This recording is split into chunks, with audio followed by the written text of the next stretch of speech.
జ్యోతిర్మయుడగు దేవుని సంగమా, దేవుని సమాజమా, దేవుని బిడ్డలారా, ఈరోజు దేవుని యొక్క వాక్యం,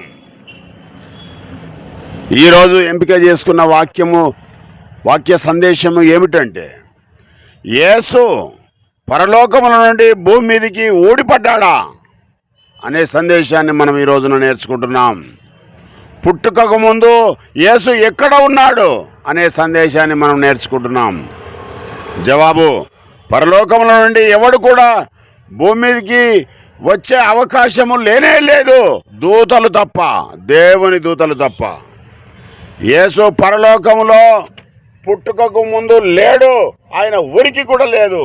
పుట్టిన తర్వాతనే ఆయన ఉనికి ఉంది భూమి మీద. యేసు మాట్లాడుతున్నాడు కదా, ఏమని? నన్ను తండ్రి పంపాడు అంటున్నాడు. ఎలా అర్థం చేసుకోవాలి ఈ మాటకు అర్థం? ప్రియమైన దేవుని బిడ్డలారా, పంపడం అంటే ఆత్మను అనుగ్రహించి, తన సందేశాన్ని ఇచ్చి, తన అధికారాన్ని ఇచ్చి, తన నామములో పంపిస్తాడు దేవుడు ఎవరినైనా.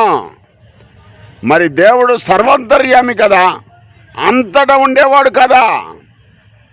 3వ అధ్యాయం 34వ వచనం యోహాను సువార్తలో, కొలతలేని ఆత్మనిచ్చాడు దేవుడు యేసుకి. కొలతలేని ఆత్మనిచ్చాడు దేవుడు యేసుకి. ఎందుకు? సర్వలోకానికి సువార్తను ప్రకటించడానికి, నశించిపోయే వారిని జీవంలోనికి తీసుకురావడానికి మాత్రమే.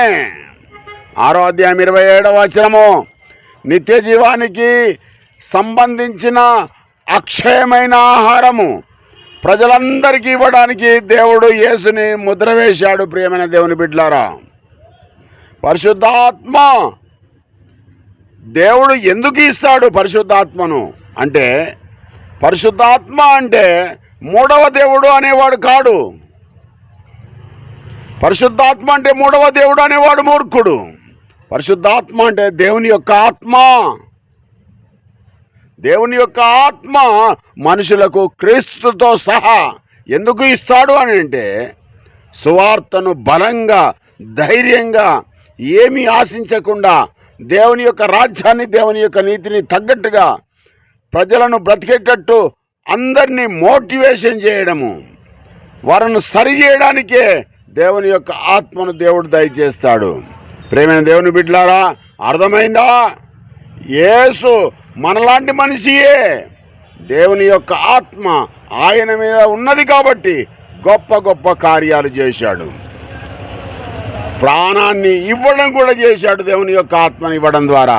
మరి నువ్వు నేను ఆ విధంగా ఇవ్వగలుగుతున్నామా యేసుక్రీస్తులాగా?